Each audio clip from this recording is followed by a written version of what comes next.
এক ছিল ছোট্ট বানর, তার নাম টুটুল। টুটুলের মনটা ছিল খুব খুশি খুশি, কিন্তু একটা জিনিস টুটুলকে খুব জ্বালাতন করত। সে ছিল খুব লোভী। একদিন টুটুল দেখল একটা উঁচু গাছে অনেক বড় বড় মিষ্টি আম ঝুলছে। আমগুলো দেখতে এত সুন্দর যে টুটুলের জিভে জল চলে এলো। ইস, সবগুলো আম যদি আমার একার হতো, ভাবল টুটুল। সে লাফিয়ে গাছে উঠল। একটা আম পেড়ে যেই না কামড় দেবে, দেখল নিচে তার বন্ধু মিঠু কাঠবেড়ালি হতাশ হয়ে বসে আছে। মিঠু বলল, টুটুল ভাই, আমাকে কি একটা আম দেবে? আমার খুব খিদে পেয়েছে।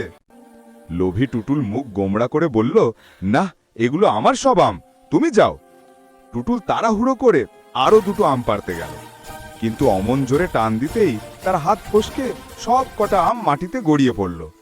আমগুলো গড়িয়ে গড়িয়ে পাশের ডোবায় পড়ে গেল। টুটুল কাঁদতে কাঁদতে নিচে নেমে এলো। মিঠু তাকে সান্ত্বনা দিয়ে বলল, আহ, দুঃখ করো না টুটুল, লোভ করলে এমন হয়। যদি আমগুলো ভাগ করে নিতে, তবে সবাই মিলে খেতে পারতাম। টুটুলের খুব লজ্জা হলো। সে মিঠুর হাত ধরে বলল, তুমি ঠিক বলেছ মিঠু, ভাগ করে খেলে আনন্দ বেশি হয়। পরের বার থেকে আমরা একসাথে খাবো।